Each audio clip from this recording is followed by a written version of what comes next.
आज सोलापूर जिल्ह्यातल्या पूर परिस्थितीच्या संदर्भात बोलत असताना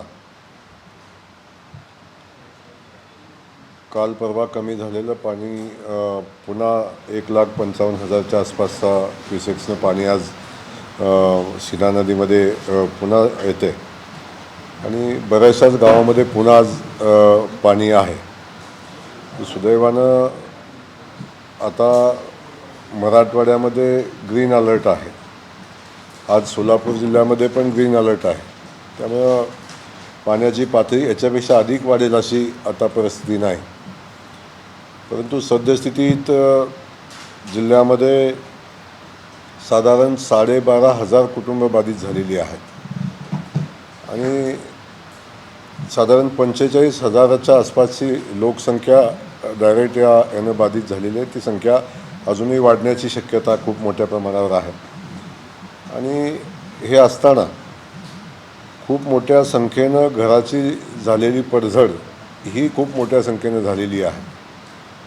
आज मी मगाशीच प्रशासनाची या संदर्भात बैठक केली आणि त्यांना तातडीच्या सूचना दिलेल्या आहेत. जी लोक रेस्क्यू कॅम्पमध्ये आहेत त्या लोकांच्या सगळ्या सोयीसुविधांची व्यवस्था, त्या ठिकाणी त्यांच्या आरोग्याची व्यवस्था, त्यांच्या जेवणाची व्यवस्था, या सगळ्या व्यवस्था आज प्रशासनाकडून दिल्या जात असताना जवळजवळ 18,500च्या आसपास जनावरं बाधित आहेत. त्यांच्याही चाऱ्याचा खूप मोठा प्रश्न उभा राहिलेला होता. त्या चाऱ्याचा साधारण रोज 144 मेट्रिक टन चारा लागेल अशा पद्धतीची परिस्थिती आहे. आणि या 2 दिवसात प्रशासनानं तशा सूचना दिल्यानंतर छत्रपती संभाजीनगर असेल किंवा सातारा जिल्हा असेल, अन्य काही जिल्ह्यातनं चाऱ्याची उपलब्धता करून संबंधित तालुक्यामध्ये चारा पोचवण्याचं काम केलं. आणि त्या जनावरांनाही आता चारा बऱ्यापैकी आता पोचतो आहे. काही ठिकाणी पोचत नाही, त्याही ठिकाणी आपण व्यवस्था करतो. त्यासोबत जवळजवळ 81 गावाची लाईट वीज खंडित झालेली होती. त्यामुळे त्या गावामध्ये खूप मोठ्या प्रमाणावर वीज खंडित झाल्यामुळं लोकांची गैरसोय होते. परंतु पाठीमागच्या 2-3 दिवसात झालेल्या बैठकीच्या अनुषंगानं तेव्हापासून प्रशासनानं खूप ताकदीनं काम केलं आणि जवळजवळ 27 गावं सोडली तर बहुतांश ठिकाणी मुख्य गावठाणामध्ये आता वीज जोडणी झालेली आहे. त्या ठिकाणी आता वीज पोचली. पण पुन्हा काही ठिकाणची वीज खंडित झालेली आहे. काही ठिकाणी MSEBच्या अधिकाऱ्यांनी सबस्टेशन दुरुस्त केलं होतं, त्या ठिकाणी पुन्हा पाणी आलं आणि त्या ठिकाणी पुन्हा समस्या निर्माण होत आहेत. तो एक विषय आहे. परंतु बहुतांश गावाला आता वीज जोडणी देत असताना 27 गावं अजून बाकी आहेत. जसा पूर कमी होईल आणि जसं त्या ठिकाणी जाणं येणं शक्य आहे त्या ठिकाणी लोकांची वीज जोडणी गावठाणाची करता येईल. ज्या वाड्या वस्त्या आहेत ज्या खूपच नदीच्या बाजूच्या ज्या वस्त्या आहेत त्या ठिकाणी मात्र वीज जोडणी तात्काळ आता शक्य नाही. त्यानं साधारण 15-20 दिवसाचा अवधी लागेल. नंतर अनेक ठिकाणी पोल वाहून गेलेले आहेत, पोल पडलेले आहेत. त्या ठिकाणी आपण आज जरी म्हटलं पोल उभं करणं तरी शक्य नाही, कारण तिथं खूप मोठं चिखल आहे आणि परिस्थिती अशी की तिथं पोल उभं करणं शक्य नाही. त्या ठिकाणी अडचणी येत आहेत. साधारण मगाशी माहिती घेतली, साधारण 1400 DP वाहून गेलेले आहेत आणि शेतकऱ्याच्या मोटर तर असंख्य गेलेल्या आहेत. त्यामुळे खूप मोठं नुकसान या ठिकाणी ते झाले. त्याही संदर्भात साधारण एस्टिमेट केलं तर सोलापूर जिल्ह्याच्या वीज वितरण व्यवस्था पूर्ववत करण्यासाठी साधारण 25 ते 30 कोटीची आवश्यकता आहे. त्या अनुषंगानं तशी शासनाकडे उद्या आपण मागणी करतो. मग खूप ज्या प्राथमिक गरजा आहेत त्या खूप मोठ्या संख्येनं आहेत आणि त्याची संख्याही खूप मोठी आहे. साधारण जवळजवळ 17-18-20 हजार कुटुंब बाधित जेव्हा झालेले, मुख्य बाधित आणि अंशतः बाधित अशी जवळजवळ 20,000 कुटुंब बाधित झाली.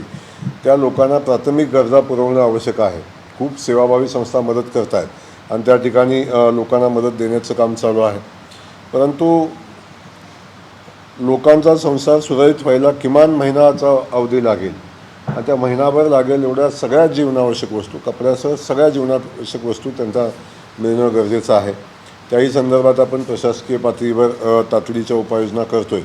आणि येणाऱ्या 3-4-5 दिवसामध्ये आपण जेवढे बाधित कुटुंब आहेत त्यांना आता आपण तर धान्य आणि तांदूळ आत्ताच आपण पोच केलेला आहे, तोही करतो आहे. आपण चारा मोफत देतो आहे. पाण्याची व्यवस्था आपण त्या लोकांची केलेली आहे. त्यांनाही पाणी देण्याचं काम परमानशी 40 लिटर चालू आहे. परंतु दिवाळी तोंडावर आहे. अशा परिस्थितीमध्ये या सगळ्या लोकांना महिनाभर पुरेल एवढं अन्न, धान्य आणि कपड्याची व्यवस्था करणं गरजेचं आहे.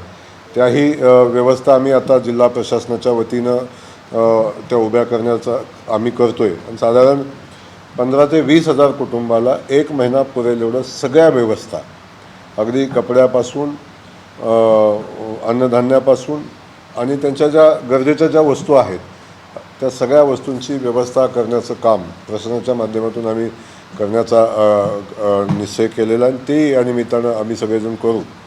त्यासोबत मी आपल्या माध्यमातून सगळ्या सेवाभावी संस्था असतील आणि मोठे उद्योजक असतील या सगळ्यांनाच माझी विनंती आहे. खूप मोठं संकट आले, कारण शेती घराची पडझड झालेली आहे. काही घरात पाणी साठलं, मातीची घरं काही लोकांची आहेत, त्यांच्यामध्ये एकदा पाणी साठलं तर पुन्हा ते घर दुरुस्त होणं एवढं सोपं राहिलेलं नाही. अशा परिस्थितीमध्ये सगळ्यांनी मिळून या पूरग्रस्तांच्या पाठीशी उभं राहणं ही काळाची गरज आहे. त्या अनुषंगानं माननीय मुख्यमंत्री महोदयांनी या संदर्भात ज्या लागतील त्या सगळ्या मदती लोकांना करण्यासंदर्भातल्या सूचना आता प्रशासनाला दिलेल्या आहेत. ते सातत्याने दिलेल्या आहेत, पण अजून आपण बघतो जसं जसं पुढं जाईल तसं तसं वेगवेगळे प्रश्न समोर येतात आणि त्या प्रश्नावर उपाययोजना करण्याचं काम या निमित्तानं प्रशासन सगळ्या बाजूनं करतं आहे. या बाबतीतली माहिती आपल्याला देण्यासंदर्भातला विषय आज या ठिकाणी होता. मी बघितलं की आम्ही तातडीनं हे चालू असताना अनेक गावाचा संपर्क तुटलेला आहे आणि त्या ठिकाणी संपर्क तुटल्यानंतर तो संपर्क पुनर्स्थापित करणं आवश्यक आहे. काही ठिकाणी रस्ते वाहून गेले, काही ठिकाणी पूल वाहून गेले. पहिल्या टप्प्यामध्ये अगदी PWD असेल, जिल्हा परिषदेचा बांधकाम विभाग असेल, यांनाही सूचना आपण दिलेल्या आहेत की तातडीनं गावाचा संपर्क पुन्हा चालू करूया. खड्डे भरण्याची प्रक्रिया तर सातत्यानं होत राहील, ती करूच आपण, परंतु ज्या ठिकाणी संपर्कच तुटलेला आहे त्या ठिकाणी तातडीच्या व्यवस्था उभ्या करायला लागतील. त्या व्यवस्था उभ्या करून गावाचा संपर्क जोडणं हे या ठिकाणी आवश्यक आहे. त्या दृष्टीनं आपण प्रयत्न करतो. हे सगळं करत असताना नदीकाठचा जो भाग आहे त्या ठिकाणी अजून किती नुकसान झाले याचा अंदाज, म्हणजे नुकसान म्हणण्यापेक्षा 100% नुकसान झालेले आहे. अंदाज बांधण्याची आवश्यकता तर राहिलेलीच नाही. 100% नुकसान झाले, कारण सातत्यानं नदीकाठ वाहतो आहे आता गेल्या 8-10 दिवसापासून. त्यामुळं प्रचंड मोठं नुकसान त्या ठिकाणी झाले. मातीचं किती वाहिली, जमीन पिकं वाहून गेलेलीच आहेत, पण माती किती वाहिली याचा अंदाज आता अजून येत नाही. बऱ्याच ठिकाणी पंचनामे करत असताना अक्कलकोट तालुका असेल, बाजूचा करमाळा तालुका असेल, किंबहुना माळशिरस तालुका, सांगोला तालुका या ठिकाणी पंचनामे होत आहेत. परंतु बहुतांश करमाळा तालुक्याचा काही भाग असेल, माढा तालुक्यातला जो नदीकाठचा सगळा परिसर असेल आणि उत्तर आणि दक्षिण सोलापूर जिल्ह्यातला तालुक्यातला काय परिसर असेल, या ठिकाणी पाणी असल्यामुळे पंचनामे करण्यामध्ये अडचणी येत आहेत. तोही एक मोठा प्रशासनाच्या समोरच्या अडचणीचा विषय आहे. या सगळे विषय डोळ्यासमोर ठेवून आपण प्रशासनाला जसं शक्य आहे तसे तातडीनं आवश्यकता आहे त्या ठिकाणी सगळ्या ठिकाणी सरसकटच पंचनामे करण्याच्या सूचना दिलेल्या आहेत. कारण आपण बघितलं असेल 110 मंडळापैकी साधारण 72 मंडळामध्ये अतिवृष्टी झालेली आहे आणि त्यातील बहुतांश म्हणजे त्यामध्ये 70% मंडळामध्ये 2-2 वेळा अतिवृष्टी झालेली आहे. आणि त्यातल्या राहिलेले काही मंडळ आहेत, म्हणजे साधारण 20-25 मंडळ आहेत, त्या मंडळामध्ये 3-3 वेळा अतिवृष्टी झालेली आहे. त्यामुळे या ठिकाणी प्रचंड नुकसान झाले. शेतकरी संकटात आहे. अशा परिस्थितीमध्ये आपण सगळ्यांनी शेतकऱ्यांच्या पाठीशी उभं राहणं ही आवश्यकता आहे. त्यांना धीर देणं आवश्यकता आहे. माझी या माध्यमातून सगळ्या लोकप्रतिनिधींना माझी विनंती आहे. अनेक राजकीय पक्षाचे नेते या ठिकाणी येत आहेत, भेटीगाठी करत आहेत, तेव्हा या ठिकाणी राजकारण न करता शेतकरी बांधवाच्या पाठीशी उभं राहणं ही गरज आहे. प्रशासनानं खूप चांगलं काम प्रशासन करते, या ठिकाणी सगळ्या उपाययोजना करते. परंतु शेवटी नैसर्गिक संकटाला मानव म्हणून काय आपण ज्या सुविधा उपलब्ध करतो किंवा ज्या यंत्रणा उपलब्ध करतो त्याला काही मर्यादा तर येतात, परंतु या मर्यादाचं भांडवल करून या ठिकाणी राजकारण न करता आपण या सगळ्या शेतकरी बांधवांच्या पाठीशी आणि बाधित लोकांच्या पाठीशी उभं राहणं हे आवश्यक आहे अशी माझी विनंती या निमित्तानं सगळ्याच आमच्या लोकप्रतिनिधींना या ठिकाणी येणाऱ्या सगळ्याच लोकांना माझी विनंती राहील. अनेक सेवाभावी संस्था मदत करत आहेत त्यांना मी धन्यवाद देईन आणि आणखीनची मदत ज्यांना ज्यांना शक्य आहे त्यांनी या पूरग्रस्त भागामध्ये करावी. जिल्हाधिकाऱ्यांशी एक कक्ष ओपन केलेला आहे त्याच्याशी संपर्क करावा आणि जी शक्य आहे ती मदत या निमित्तानं द्यावी अशा पद्धतीची विनंती या निमित्तानं मी सगळ्याच उद्योजकांना करेन, ज्यांना दानशूर व्यक्ती नाही करेन. आणि त्याचसोबत या ठिकाणी खास करून आम्ही जिल्हा परिषदेच्या वतीनं एक जनसेवा संघटनेच्या वतीनं तर गावं स्वच्छ करायची मोहीम घेतो आहे. परंतु मी आत्ताच मगाशी झालेल्या बैठकीमध्ये आमच्या जिल्हा परिषदेला सूचना दिलेल्या आहेत की जेव्हा पूर जातो तेव्हा गावामध्ये खूप मोठ्या प्रमाणात चिखल आणि घरामध्ये खूप मोठी अडचण होते आणि गावामध्ये दुर्गंधी आणि गावामध्ये ज्या कचरा वाहून आलेला ज्याचं जो होतो तो काढणं आवश्यक आहे. आणि त्या ठिकाणी आधीच लोक याच्या सगळ्यामुळं बाधित आहेत. त्यासाठी गावागावामध्ये गाव स्वच्छ करण्यासाठी यंत्रणा उभ्या करायला लागतील. त्याचे तातडीचं टेंडर काढण्याच्या सूचना आम्ही दिलेल्या आहेत. आम्ही जिल्हा परिषदेच्या वतीनं सगळी गावं ज्या ठिकाणी आवश्यक आहे ती सगळी गावं आम्ही स्वच्छ करून लोकांना त्या ठिकाणी पुन्हा राहण्याची व्यवस्था तातडीनं व्हावी अशी व्यवस्था आम्ही या निमित्तानं करतो. MSCBला ज्या ठिकाणी पाणी योजना बंद आहेत त्या ठिकाणच्या पहिल्या पाणी योजना चालू करण्याच्या सूचना दिलेल्या आहेत. त्या दृष्टीनं ती यंत्रणा वेगानं काम करते. आवश्यकता भासली तर बाहेरच्या जिल्ह्यातूनही MSCBचा स्टाफ असेल, अन्य विभागाला जे लागेल ती यंत्रणा उभी करून आपण देऊ आणि या लोकांचं जनजीवन लवकरात लवकर पूर्वपदावर येण्यासाठी आपण सगळे मिळून प्रयत्न करू. खरंच कौतुक आहे की तुम्ही कुठल्याही राजकारण न करता मदत करावी असं तुम्ही आवाहन केलं. तर राजकीय पुढारी आणि सेवाभावी संस्था मदत करत असताना यादी तयार केली जाते. यादीप्रमाणे तिथंपर्यंत मदत पोचत नाही. खास करून दलित वस्तीमध्ये ही मदत दिली जात नाही. आता जी काय वीस आहे दलित वस्ती किंवा दलित लोकांची ती प्रशासनावर आहे. त्यासाठीच्या काही उपाययोजना तुम्ही करता? नाही, बिलकुल. आज आम्ही प्रशासनाची तातडीची बैठक या ठिकाणी आम्ही घेतलेली होती आणि त्या ठिकाणी कुटुंबनिहाय मदत पोचली पाहिजे याची व्यवस्था गावागावाला आपण रेस्क्यू टीम तयार केलेली आहे. गावामध्ये 10-10, 12-12 अधिकारी ठाण मांडून आहेत. त्यांना लिस्ट आऊट करायला सांगितलेलं आहे. मदत कुठं पोचली याची माहिती घ्यायला सांगितली आहे. मदत कुठं पोचली नाही याची माहिती आपण घेतो आहे आणि त्या अनुषंगानं सेवाभावी संस्था मदत करत आहेत तो त्यांचा विषय आहे. त्यामुळे त्यांनी कुणाला मदत करावी हा त्यांचा विषय आहे. परंतु ज्या ठिकाणी मदत पोचत नाही त्या ठिकाणी प्रशासनानं प्रत्येक कुटुंब आयडेंटिफाय केलेलं आहे आणि ज्या कुटुंबाला ज्याची आवश्यकता आहे त्या सगळ्या गोष्टी प्रशासनानं त्या ठिकाणी पोचवण्याची जबाबदारी घेतलेली आहे आणि तशा मला वाटतं सगळ्या टास्क फोर्स आपण तयार केलेली आहे आणि त्या अनुषंगाने ते काम चालेल आणि एकही बाधित कुटुंबातला एकही कुटुंब मदतीपासून वंचित राहणार नाही अशी व्यवस्था या निमित्तानं करू. शासनाकडून जे तातडीची मदत ज्यांचं घर पडले त्यांना 10,000 रुपयाची उद्यापासून चालू होते. त्यांनाही 10,000 रुपयाची मदत त्यांच्या अकाउंटवर देण्याचं तातडीची म्हणजे तात्पुरती आहे पण पहिली मदत देण्याचा निर्णय शासनाने घेतला आणि ती आता उद्यापासून अकाउंटवर चालू होईल. तर या सगळ्या मदती आपण द्यायचा प्रयत्न करतो आहे. शेवटी हे नैसर्गिक संकट आहे, खूप अकरा-विकरा असं संकट आहे. या परिस्थितीला सामोरं जात असताना काही ठिकाणी त्रुटी राहतात. त्या त्रुटी आपण दाखवून देणं आवश्यक आहे. परंतु त्याचा विपर्यास करून यंत्रणा बाधित होईल अशा पद्धतीचं काम सध्या तर कोणी करू नये अशी माझी विनंती आहे. निवडणूक लागेल तेव्हा आपण राजकारण करू, बाकीची भाषणं आपण करू. पण आज माझी विनंती आहे की आता सगळ्यांनी सगळ्या गोष्टी बाजूला ठेवाव्यात आणि सगळ्यांनी प्रशासनाला मदत करावी. शासन तर मदत करते पण आपणही काय आपल्याला देता येईल ती मदत करावी आणि देता येत नसेल तर किमान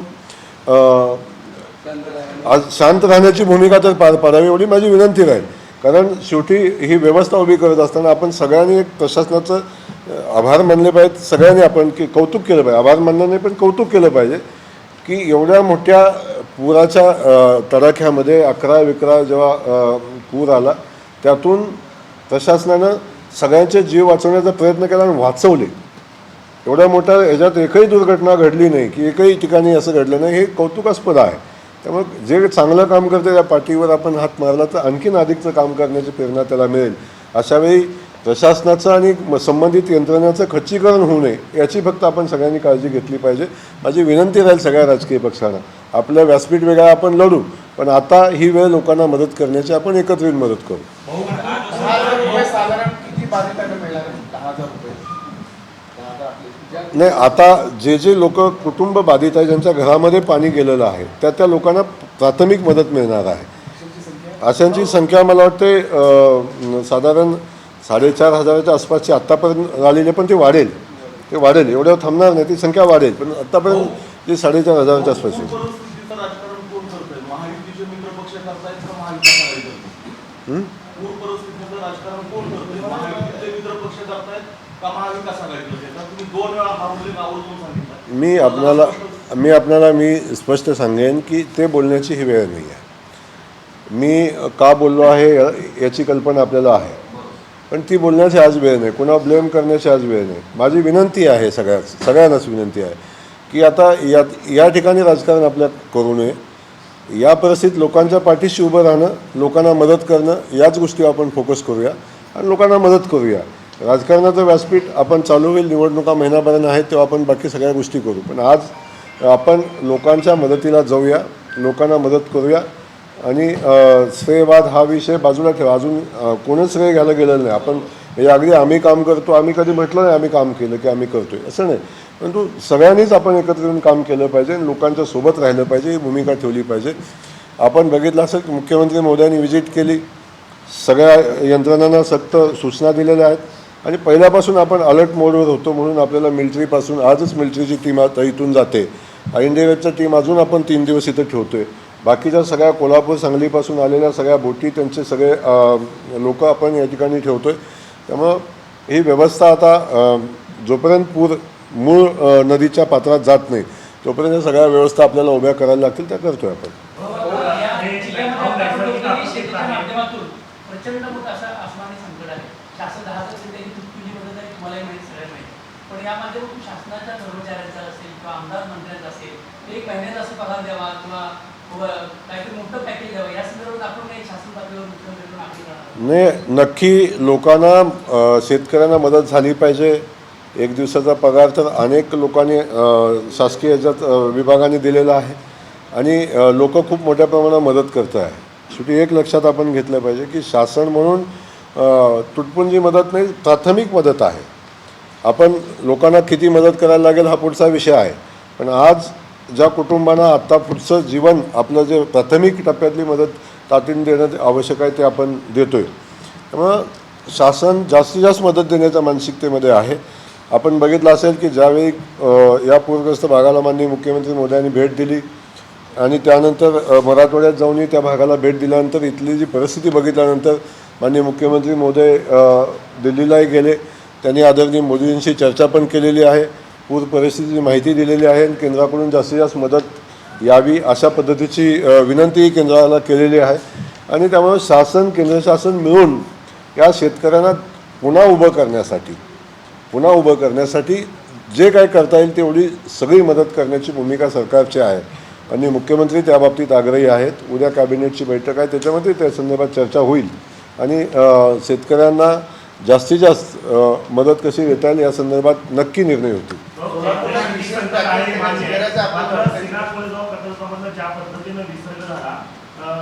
दोन-चार महिन्याआधीच लोकांनी आंदोलन केलं होतं पाणी सोडण्यात यावं, नदीमध्ये नदी खोली टाक पडली आहे. मात्र त्यावेळेस शेतकऱ्यांना पाणी उपलब्ध करून दिलं गेलं नाही. तुम्ही प्रयत्न करून आदेश नंतर ते पाणी सोडण्यात आलं. मात्र आत्ताही परिस्थिती अशा पद्धतीने उद्भवली. प्रशासकीय याच्यामध्ये काही चूक आहे का किंवा त्या पद्धतीने या पूर परिस्थितीनंतर चौकशी वगैरे काही केली करणार आहे? आपण वारंवार ह्या गोष्टी आपण मांडताय,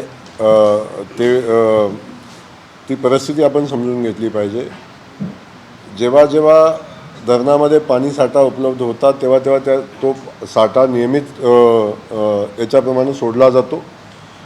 कालवा समिती निर्णय घेत असते आणि पाणी सोडत असतं. परंतु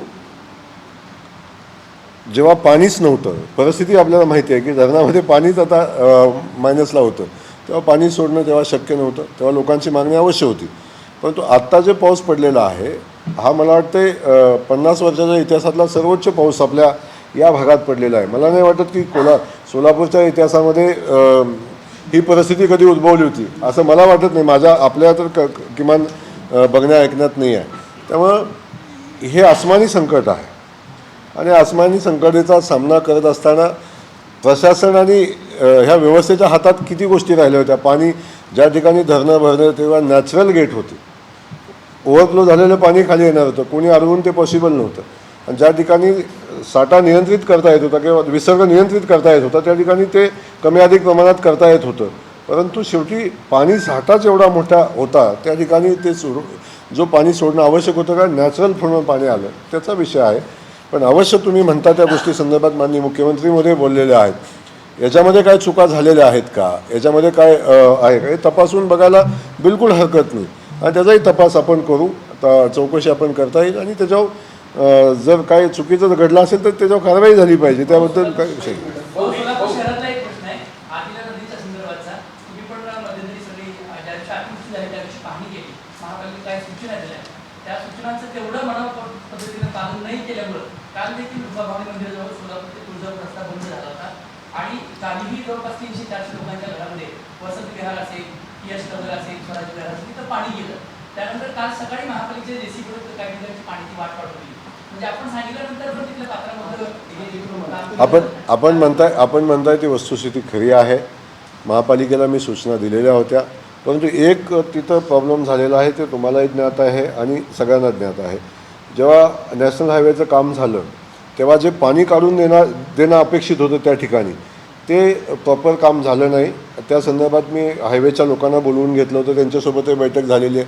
पण सातत्यानं पाऊस पडतो आहे त्यामुळं एकदा तो पाणी काढून देणं आवश्यक आहे. ज्या भागात पाणी साठते कारण ते पाणी हायवे ओलांडून पलीकडं जात नाही, ज्या ठिकाणी जाणं अपेक्षित त्या ठिकाणी जात नाही, त्यामुळे ते पाणी तुंबून राहते आणि ते तुंबून राहिलेलं पाणी लोकांच्या घरामध्ये येते. ही वस्तुस्थिती आहे आणि ते पुन्हा काल थोड्याफार प्रमाणावर ते झाले. परंतु त्याच्यावर कायमस्वरूपी तोडगा काढण्यासाठी नॅशनल हायवेसोबतच आपल्याला बसायला लागेल आणि महापालिका नॅशनल हायवेचे अधिकारी मिळून त्यातनं जी चूक झालेली आहे ती सुधारायला लागेल. नाही पण भाऊ त्या नदी पात्रामधलं जे एक अतिक्रमण आहे त्याच्यावर भाष्य करत नाही आहे महापालिका. नाला वगैरे नदी पात्रावर आता आपण जे नदीचं नाव आता घेतलं आदिला नदीचा विषय आहे. आपण फक्त याच ठिकाणी नाही बघत, आपण जाताना बघतोय काय अवस्था आहे. नदी पात्र राहिलेच कुठं आणि जे राहिले ते भरून आले. म्हणजे ज्या नदीच्या खोलीकरणाची आवश्यकता त्या ठिकाणी आहे. त्यामुळं त्याचा एक वेगळा विषय चर्चेचा आहे, त्या ठिकाणी आपण करू. पण आज प्राथमिक टप्प्यामध्ये माझी विनंती आहे की आपण ज्या याच्यावर आपण बोलतोय किंवा ज्या विषयावर प्रश्न असा की बाबा पूर्व भागामध्ये ज्या काही घरांना बाधित झालेली घरं आहेत अशा घरांना पंतप्रधान आवास योजना किंवा रमाई आवास योजनेतून पुन्हा या योजनेचा लाभ देऊन त्यांची घरं उभा करण्यासाठीचे प्रशासनाचे प्रयत्न असतात. नाही, त्याच्यावर आत्ताच आमची मगाशी बैठक झाली त्यातही आम्ही चर्चा केलेली आहे.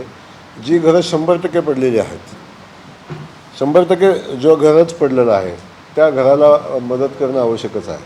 त्या ठिकाणी कुठल्या स्कीममधनं घर देता येते किंवा 100% पडझड झालेल्या घराला 1,20,000ची तातडीची मदत येते, त्याच्यामध्ये अधिकची मदत घालून त्याचं घर कसं उभं करता येईल याही संदर्भात आपण चर्चा करतो. ते मी माननीय मुख्यमंत्री महोदयाशी या संदर्भात आपण चर्चा करू.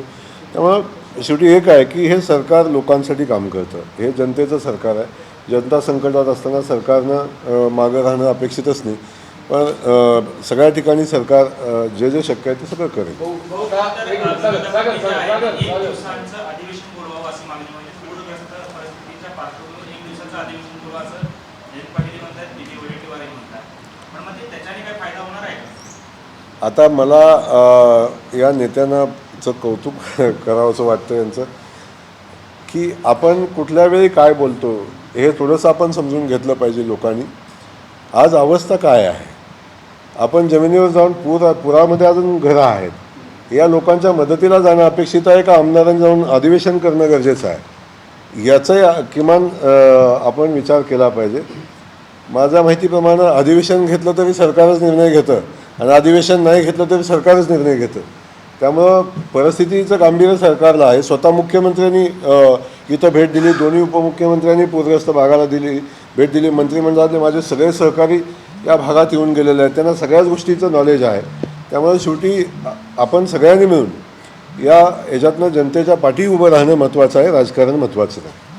ज्याप्रमाणे आपण आढावा घेतला जिल्ह्याचा ज्याप्रमाणे आढावा घेतला, प्रचंड नुकसान झालेलं आहे. लोकांची शेती वाहून गेली, विहिरी वाहून गेल्या, बोरवेल्स वाहून गेलेत. आता तुम्ही नुसते MSCBचा विषय सांगितला तर 1600-1400 DP वाहून गेलेले आहेत. ही जर मदत NDRFच्या निकषानुसार राज्य शासनाने करायची ठरली होऊन तर हा प्रचंड आकडा मोठा जाणार आहे जिल्ह्याचा. ज्यावेळेस तुमच्या हातात पंचनामे येतील प्रशासनाकडनं त्यावेळेस हा आकडा डोळं विस्तारणार असणार आहे. मग ह्याच्यासाठी तुम्ही केंद्राकडे काय बजेट मागणार आहात का किंवा तसे काय प्रयत्न चालू आहे? मी आत्ता आपल्याला क्लिअर बोललो की माननीय मुख्यमंत्री महोदय आदरणीय मोदीजींना भेटलेले आहेत, इथल्या परिस्थितीची माहिती त्यांना दिलेली आहे. त्या अनुषंगानं त्यांनी केंद्राकडे मदतीची मागणी केली असे आहे आणि त्या अनुषंगाने केंद्र मदत करेल. परंतु आपण परिस्थितीचा अंदाज आपण अजून ना तुम्हाला येतोय ना प्रशासनाला येतोय ना आज पाणी आज सगळ्या ठिकाणी आहे, तेव्हा अंदाज आपण बांधणं मला वाटतं तेवढंसं उचित नाही. थोडंसं त्याला 2-4 दिवसाचा 8 दिवसाचा वेळ जायला लागेल आणि वस्तुस्थितीचा जेव्हा आपल्याला ज्ञात होईल वस्तुस्थिती तेव्हा आपण हे सगळे निर्णय आपण घेऊ. परंतु एक सांगतो, कितीही नुकसान झालं असलं तरी शेवटी सरकार जनतेसाठी काम करतं. सरकार या सगळ्या सुविधा आणि सगळी व्यवस्था पुन्हा नव्यानं उभी करेल आणि शेतकऱ्यांच्या पाठीशी उभं राहील. म्हणजे 150 DP वाहून गेले काय आणि MSCBची सगळी व्यवस्था वाहून गेली काय, घरं अडचणीत आली काय, या सगळ्या ठिकाणी सरकार या लोकांच्या पाठीशी उभं राहील आणि सरकार यांना मदत करेल जनतेला. शहरात अनेक ठिकाणी पाणी शिरत आहे, त्या ठिकाणी MSCBनं लाईट अगोदर बंद करणं गरजेचं आहे. आता लोकांच्या घराने पाणी शिरत तरी लाईट चालू राहते आणि पण MSCBला याची कल्पना सुद्धा राहत नाही. ठीक आहे, आता ते मी माहिती घेतो जसं घडलं असेल तर आपण तशा सूचना देऊ. शेवटी लाईटची आवश्यकता असते आणि जेव्हा आवश्यकता नाही असतानाही काही ठिकाणी धोका झाला असेल निर्माण तर त्या ठिकाणी बंद करणं अपेक्षित आहे.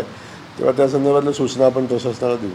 महावितरणचं 30 कोटी आपण सांगितलं होतं, तर बाकीचे जे एजन्सी आहेत PWD आहे, MSCB आहे, असा एकत्रित आकडा काढला आहे सोलापूर जिल्ह्यात किती नुकसान झालं?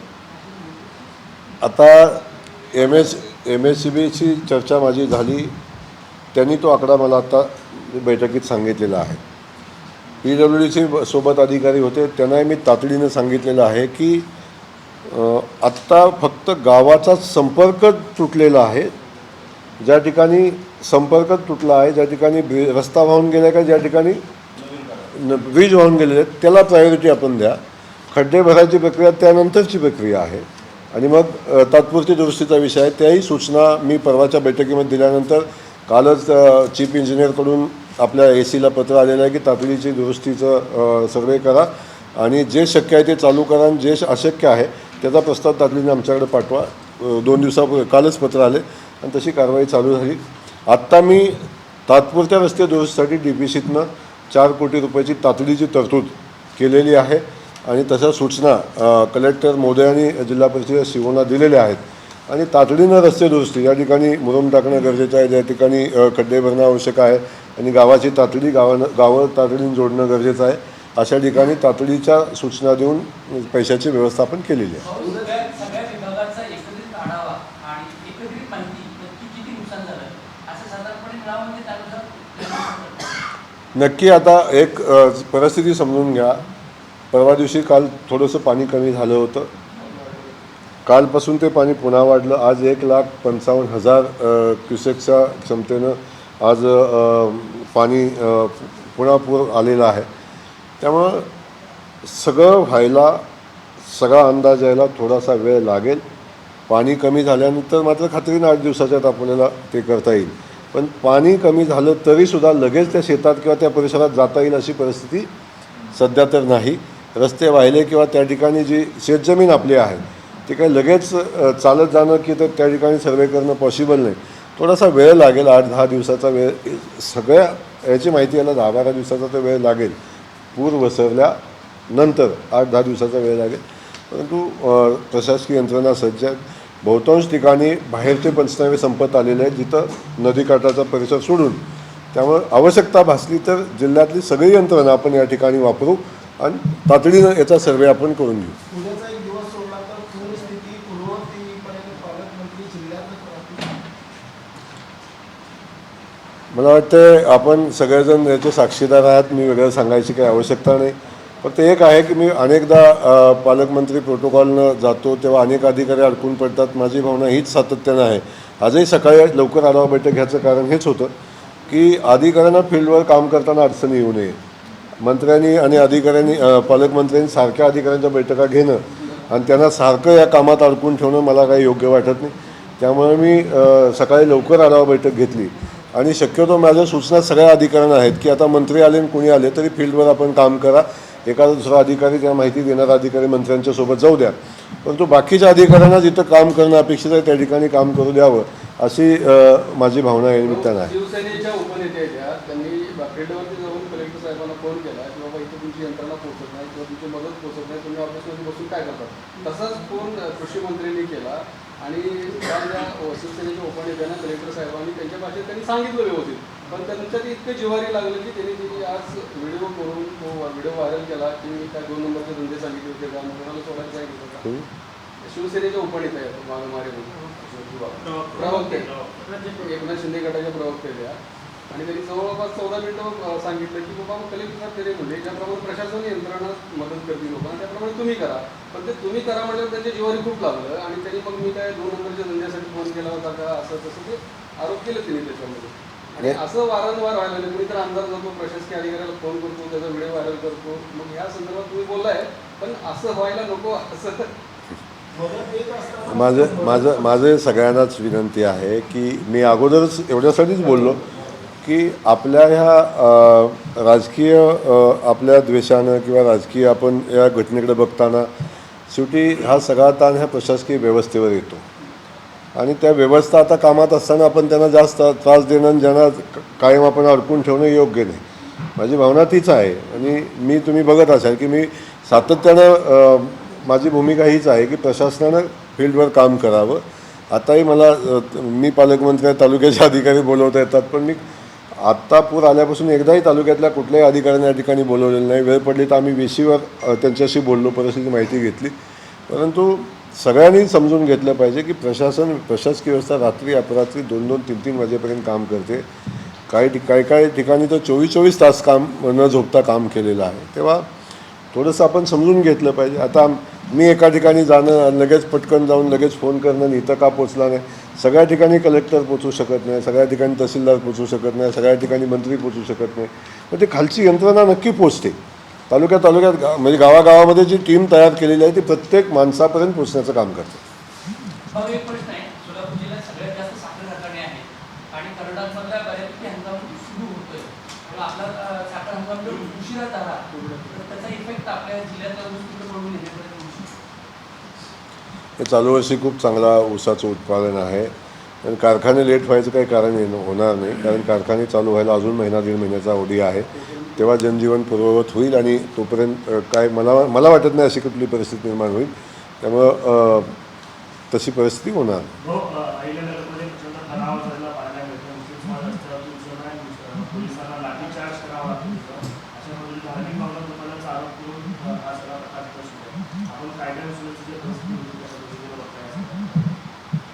आता आपण आत्ताच TV वर बघताय आणि तुम्ही सांगताय, मी जी घटना बघितलीच नाही, मला माहिती नाही, त्याच्यावर बोलणं उचित नाही. आता आता जे आपण नुकसानीचे पंचनामे वगैरे करतो पूर नसलेल्या भागात आणि उद्या जे पंचनामे करणार आहेत पुराच्या भागात त्याच्यामध्ये ऊस घेऊन आपण हां ना, एक समजून घ्या तुम्ही, ज्या ठिकाणी अतिवृष्टी झाली त्या ठिकाणी ऊसाचं नुकसान होईल का तो त्या ठिकाणच्या परिस्थितीनुसार विषय आहे. परंतु ज्या ठिकाणी नदीकाठाच्या बाजूचा सगळा तिथं 100% ऊसाचाही पंचनामा करायला लागेल. तिथं कुठलाच विषय नाही. ज्या ठिकाणी सातत्यानं 8-8, 10-10 दिवस पाणी ऊसामध्ये आहे किंवा अर्ध्याच्या वर किंवा संपूर्ण ऊसच पाण्याखाली आहे त्याचा काही विषयच येत नाही, तिथे 100% पंचनामे करायला लागतील. परंतु 100% नदीकाठच्या सगळ्या भागातला ऊसाचाही पंचनामे आपण करू. परंतु जो भाग आता अतिवृष्टी जरी झाली तरी ऊसाला लगेच नुकसान ऊसाला पोचलं अशी परिस्थिती नसते. त्या ठिकाणी ऊसाच्या पंचनाम्याची आवश्यकता नाही, बाकी सगळ्या पिकाच्या पंचनाम्याची आवश्यकता आहे. भाऊ, शरद पवार असं म्हणतायत की बँकेची जी कर्ज वसुली आहे ती थांबवा आणि कर्जमाफी करा, तसं पाहता या विधानाकडे? माझी माननीय पवारसाहेब ज्येष्ठ नेते आहेत, त्यांनी अनेकदा या सगळ्या परिस्थितीला सामोरं गेलेले आहेत. माझी विनंती त्यांना आहे की ही वेळ त्याची नाही. वसुली तर 100% थांबलेली आहे. वसुली कुठल्याही परिस्थितीत बँकाला वसुली करू दिली जाणार नाही, आता परिस्थिती आहे. आणि बाकीचे जे विषय आहेत ह्याला कर्जमाफी असेल किंवा बाकीच्या विषयाला आपल्याला खूप वेळ आहे चर्चा करायला. योग्य वेळी शासन कर्जमाफी करेल, त्यामध्ये कुठं हे करायचं कारण नाही. योग्य वेळ कधी येणार हाही प्रश्न पुन्हा विचारला जाईल, त्याचाही विषय आहे. मी आता प्राथमिक टप्प्यामध्ये पहिलाच विषय सांगतो की आत्ता शेतकऱ्याच्या पाठीशी उभं राहणं हे गरजेचं आहे आणि या अनुषंगानं शेतकऱ्यांना जी लागेल ती मदत करणं गरजेचं आहे. आणि मला वाटतं सगळ्याच मोठ्या मोठ्या नेत्यांनी सध्या याच्यावर लक्ष केंद्रित करावं. म्हणजे उद्याच्या मंत्रिमंडळानंतर ही घोषणा होईल. आता मंत्रिमंडळ खूप मोठं असतं आणि मी त्यातला एक घटक आहे. मंत्रिमंडळाचे विषय चर्चेला उद्या आल्यानंतर मी अवश्य आपणाशी बोलू.